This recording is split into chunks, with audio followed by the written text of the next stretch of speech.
Hi. അപ്പോൾ ജെയ് 2026 നമുക്ക് മറ്റൊരു ക്വസ്റ്റ്യൻ വർക്കൗട്ട് ചെയ്യാം. A large drum having radius capital R is spinning around its axis with angular velocity omega as shown in figure.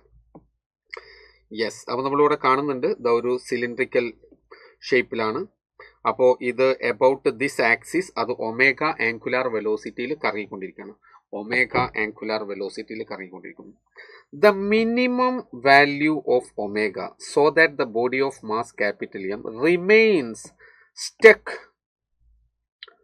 Okay, remains stuck to the inner wall of the drum. Okay, അതായത് ഈ body ഇവിടെ fix ചെയ്ത് വെച്ചതല്ല. ഇതൊരു കാരണം ഇത് just വെറുതെ അവിടെ വെച്ച് കഴിഞ്ഞാൽ എന്താ സംഭവിക്കുക, അതിന്റെ വെയിറ്റ് കൊണ്ട് താഴേക്ക് ഫോളോ ചെയ്യും. എന്നാൽ നമ്മുടെ ഈ സിലിണ്ടർ സേർട്ടൺ മിനിമം ആംഗുലാർ വെലോസിറ്റിയിൽ കറങ്ങുന്ന സമയത്ത് ഇയാൾ ഇവിടെ തന്നെ നിൽക്കുന്നതായിട്ട് ഫീൽ ചെയ്യുന്നു. അങ്ങനെയാണെങ്കിൽ മാത്രമല്ല അതിന്റെ കോഎഫിഷ്യന്റ് ഓഫ് ഫ്രിക്ഷൻ ഒക്കെ ക്വസ്റ്റ്യനിൽ മ്യൂ ആയിട്ട് എടുക്കാൻ നമ്മളോട് പറഞ്ഞിട്ടുണ്ട്. മാസ് ക്യാപിറ്റൽ എം ആണ്. അങ്ങനെയാണെങ്കിൽ ഏത് മിനിമം ആംഗുലാർ വെലോസിറ്റിയിൽ കറങ്ങിക്കൊണ്ടിരിക്കുന്ന സമയത്താണ് നമ്മുടെ മാസ് അവിടെ തന്നെ നിൽക്കുക എന്നാണ് ചോദ്യം. സിമ്പിൾ ക്വസ്റ്റ്യൻ ആണ്. ഇതുപോലത്തെ ക്വസ്റ്റ്യൻസ് നമ്മൾ പല തവണ നിങ്ങൾ ലോസ് ഓഫ് മോഷനിലും റൊട്ടേഷനിലും ഒക്കെ നിങ്ങൾ വർക്കൗട്ട് ചെയ്തതാണ്. ഓക്കെ, അപ്പോൾ നമുക്ക് നോക്കൂ, ഇയാൾ ഇവിടെ തന്നെ നിൽക്കണമെങ്കിൽ താഴോട്ടുള്ള ഫോഴ്സിനെ ആരൊരാൾ ബാലൻസ് ചെയ്യണം. ക്ലിയർ അല്ലേ? അപ്പോൾ നമുക്കതിവിടെ മാർക്ക് ചെയ്യാം. അപ്പോൾ താഴോട്ട് ആരാ ഫോഴ്സ് ഉണ്ടാവുക? താഴോട്ട് നോ ഡൗട്ട് നമുക്ക് mg ഫോഴ്സ് നമുക്ക് താഴോട്ടുണ്ടാവും. അപ്പോൾ അതിനെ ഇവിടെ ആരൊരാൾ ബാലൻസ് ചെയ്തേ മതിയാകും.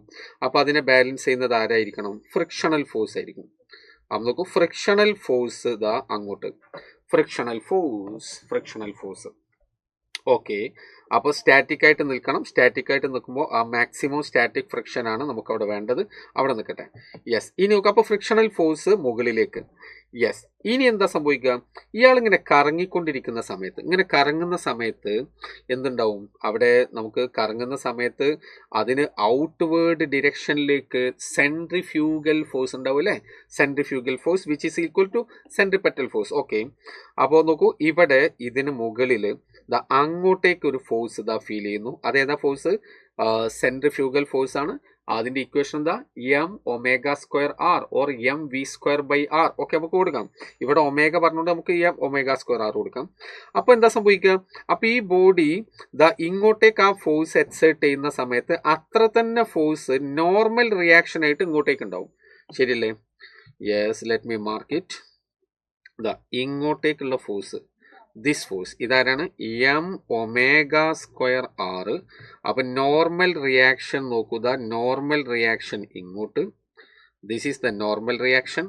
ഓക്കെ, എന്നിട്ട് ഈ ബോഡി ഈ ഡിറക്ഷനിലോ പോകുന്നില്ല എന്ന് വെച്ചാൽ അതിൻ്റെ അർത്ഥം എന്താ? ആ normal reaction is equal to എന്താണ്? ഇവിടെ ഇങ്ങോട്ടേക്കുള്ള ഈ ഫോഴ്സ് ആരാണ്? ഈ ഫോഴ്സ് എന്ന് പറഞ്ഞാൽ നത്തിങ് ബട്ട് അത് നമ്മുടെ സെൻട്രിപെറ്റൽ ഫോഴ്സ് അല്ലെങ്കിൽ സെൻട്രിഫ്യൂഗൽ ഫോഴ്സ് തന്നെയാണ്. നമുക്ക് n ആയിട്ട് നമുക്ക് ആക്ട് ചെയ്യാം. Therefore what I can write is that, see here, F is equal to mg ആണ്. കാരണം അപ്പോഴാണല്ലോ വെർട്ടിക്കലി ആ പൊസിഷനിൽ നിൽക്കണം എന്നുണ്ടെങ്കിൽ വെർട്ടിക്കൽ ഫോഴ്സിനെ നമ്മൾ ബാലൻസ് ചെയ്യണം. അപ്പോൾ F is equal M G നമുക്ക് കിട്ടി. സിമിലർലി ഇനി എഫ് എന്ന് പറഞ്ഞാൽ എഫ് എന്ന് പറഞ്ഞത് മ്യൂ എൻ ആണ്. Mu N equal to M G ആണ്. Mu N equal to M G and N is here equal to M omega square R ആണ്. Therefore yes, mu into M omega square R that is equal to M G എന്ന് കിട്ടും. That is equal to M G. M cut ചെയ്തു, M cut. ബാക്കി നമുക്കുള്ളത് നമ്മളുടെ omega അല്ലേ ചോദിച്ചത്?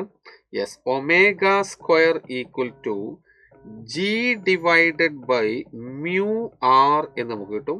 Or omega is equal to root of G divided by mu R. Root of G divided by mu R. അങ്ങനെ option ഉണ്ടോ?